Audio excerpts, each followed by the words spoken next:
Hi, we're just back from our first ever cruise. We spent 14 nights on the Regent Seven Seas Explorer, and what a trip! This was a trip of a lifetime for us. It was absolutely amazing, and we're going to share with you in the future some of the excursions we went on from the cruise. The places we got to see.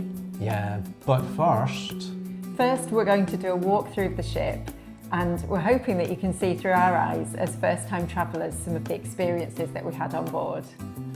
So join us now as we take you on a tour of the ship. Let's go! The Seven Seas Explorer is a reasonably small ship with 14 decks and 373 all-balcony suites. As soon as you step onto the ship, you feel like you've been transported into the luxury of a five-star hotel. The ship is beautifully designed, feels absolutely gorgeous, and the main atrium, which is the hub of the ship, is stunning in every aspect.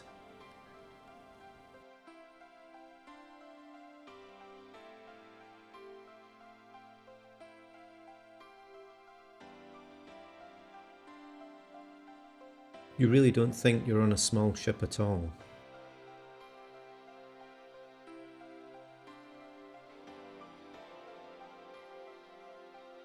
We're heading along to Compass Rose now. Compass Rose is the ship's main dining room, open for dinner and breakfast. It opens at 6:30 p.m. and you'll often find quite the queue at that time. And we really enjoyed the menu. It's a huge menu, but plenty of choice of steaks, different meats, fish, seafood, lots of vegetarian options as well. Breakfast is absolutely fabulous if you've got time to spare, for example, on a sea day and you're not dashing off on an excursion. Here's a couple of sample menus and some views of what we ate on board.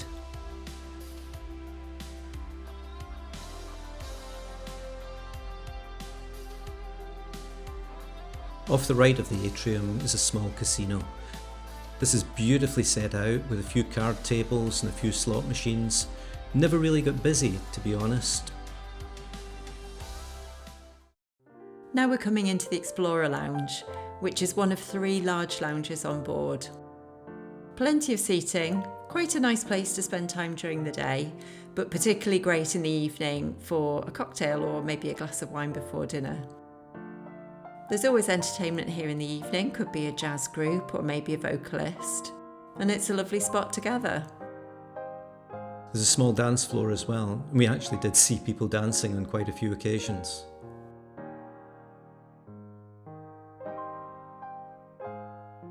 It's an elegant place to have a cocktail before your evening meal.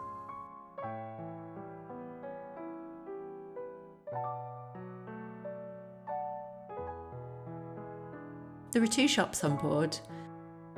There's a general boutique selling some clothing, some beachwear, perfumes and a few gifts and accessories. We didn't find it too exciting, but what we did notice was that the prices, particularly for clothing, didn't actually seem too high. The jewellery store was a different matter. The prices did seem quite exorbitant and we never really saw anybody buying in there.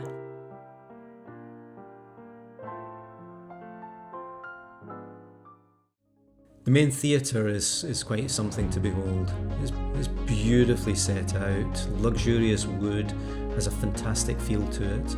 We enjoyed quite a few evenings in here watching some of the shows, and I've got to say it was quite nice coming in here, sitting with a cocktail, a small something to eat, and just letting the evening pass us by. There were some really great guest entertainers that came on board during our stay.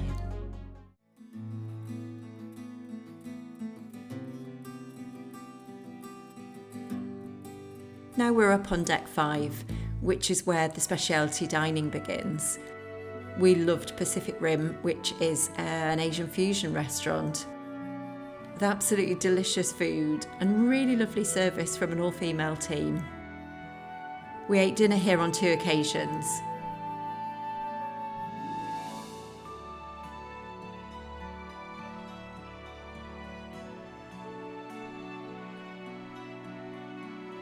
The food was beautifully presented and every single dish was an explosion of flavour.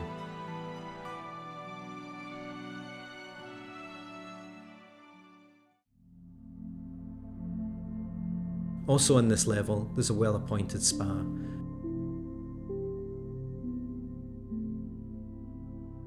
It's got a full range of hot rooms, cold rooms, and a beautiful sauna as well.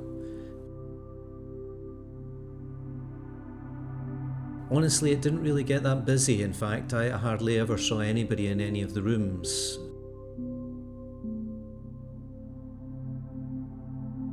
It's a great place to spend a bit of time on a sea day.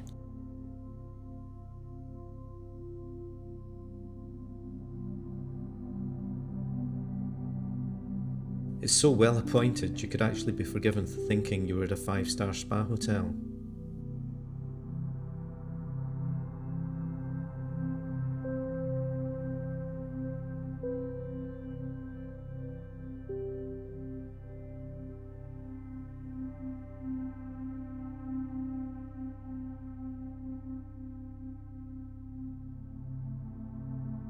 Although we didn't really see anybody using the indoor facilities, we did see people on the sun deck outside.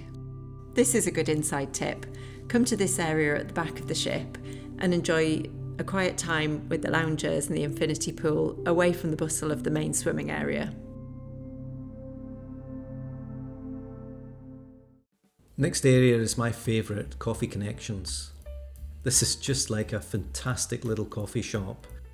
It's got excellent baristas that'll make whatever you want.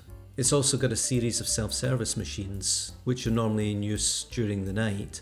You can make your own coffee, you can get some cold water, and you can also get some light snacks as well. There's an outside area as well, so on a lovely warm day you can take your coffee and your croissant and you can sit outside.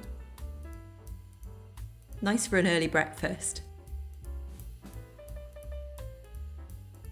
In the corridor area between the lifts and Coffee Connections is this lovely little spot with some very, very difficult jigsaws. The second of the large bars that we're going to show you is the Meridian Lounge, very similar to the Explorer Lounge downstairs, with a great selection of cocktails, wines, spirits, beers, you name it, you can have it. Again, plenty of options for live music here in the evening.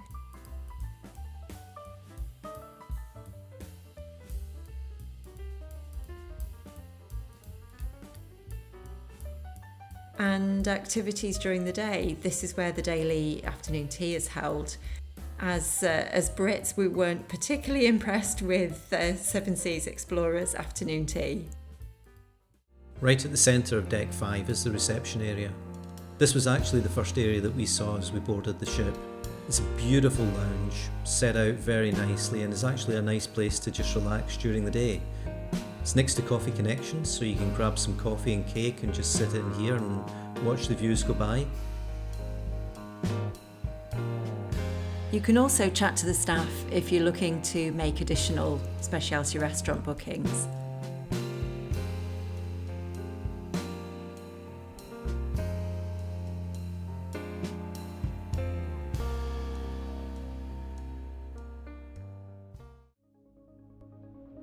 The theatre has an upstairs area located on this deck.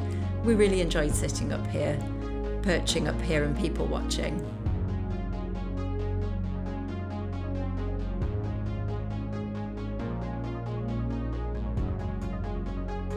We couldn't film any of the professional performances, but we were able to get this footage of the staff talent show.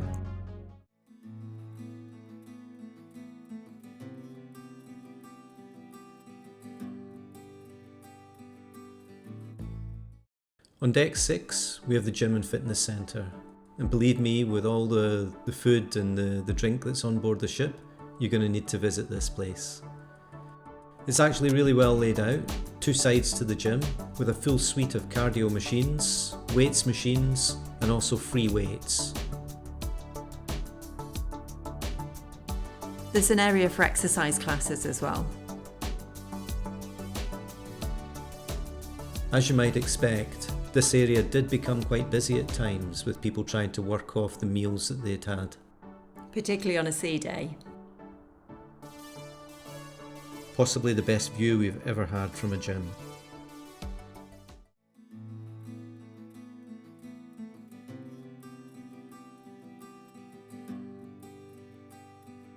Deck 10 is the hub for speciality dining. First of all, we're taking a look at Prime 7, which is an upmarket steakhouse. Beautifully decorated and a really fantastic menu and lovely wine list. There's actually a different wine list in each of the specialty restaurants. We enjoyed a wonderful meal here on our first night, which actually also happened to be Valentine's.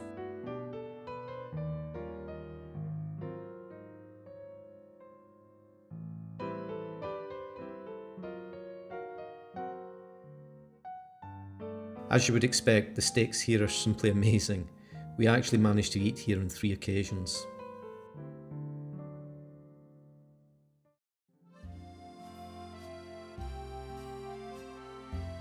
And for a change of scene, we've also got Chartreuse restaurant up here. So Chartreuse, another beautiful space, is a specialty French dining room. And we enjoyed this a lot more than we expected to.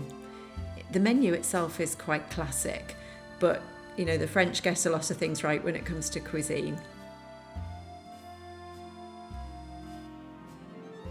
And once again, the service was absolutely beautiful and so welcoming.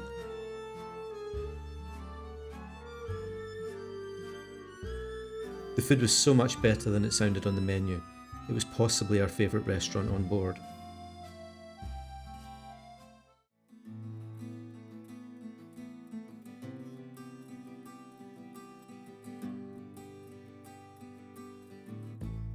You're spoilt for choice for restaurants on board the ship, and up on this deck you've actually got a great buffet. We tended to come here after we'd been out for a tour during the day, and we could relax, have something from the buffet and just enjoy the scenery. The buffet setup at La Veranda transforms to become Sette, a table service Italian restaurant in the evening.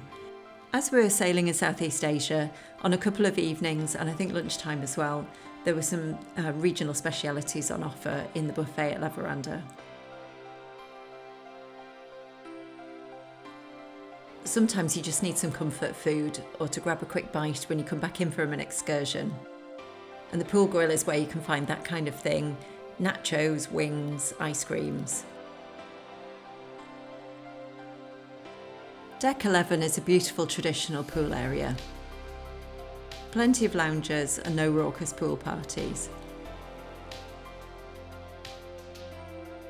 Regent promotes its cruises as being fully inclusive, but the one thing that we did spend money on board was taking a class in the Culinary Arts kitchen. We took a street food class and cooked quite a variety of dishes from around the world. It was really worth paying for, and we had a really great couple of hours with plenty of drinks to accompany the food.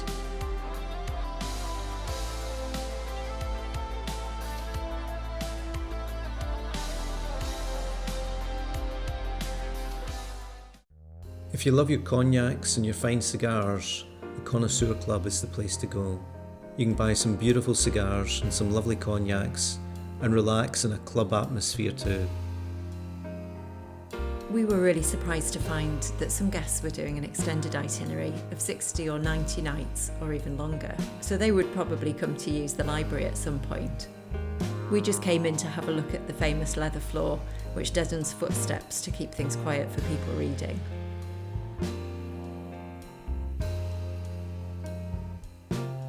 Opposite the library there's a card room. This is a place where you can come play games, play cards, or just do some jigsaws and relax.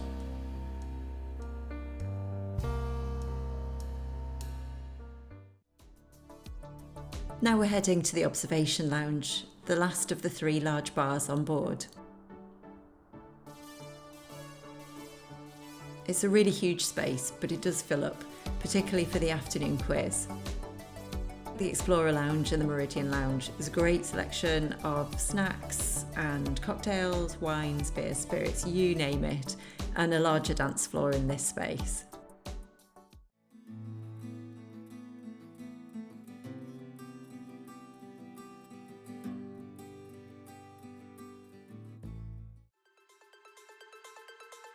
And the final stop on our walking tour is Deck 12, the outdoor activities area. It was a bit windy for most of these during our voyage, but we did see people doing laps around the deck. For those that want to keep your golf swing in order, There were nets and putting greens that you could practice on every day if you wished.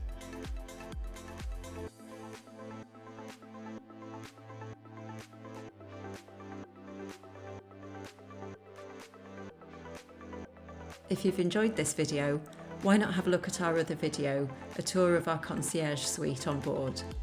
Give this video a like and follow to see more of our adventures.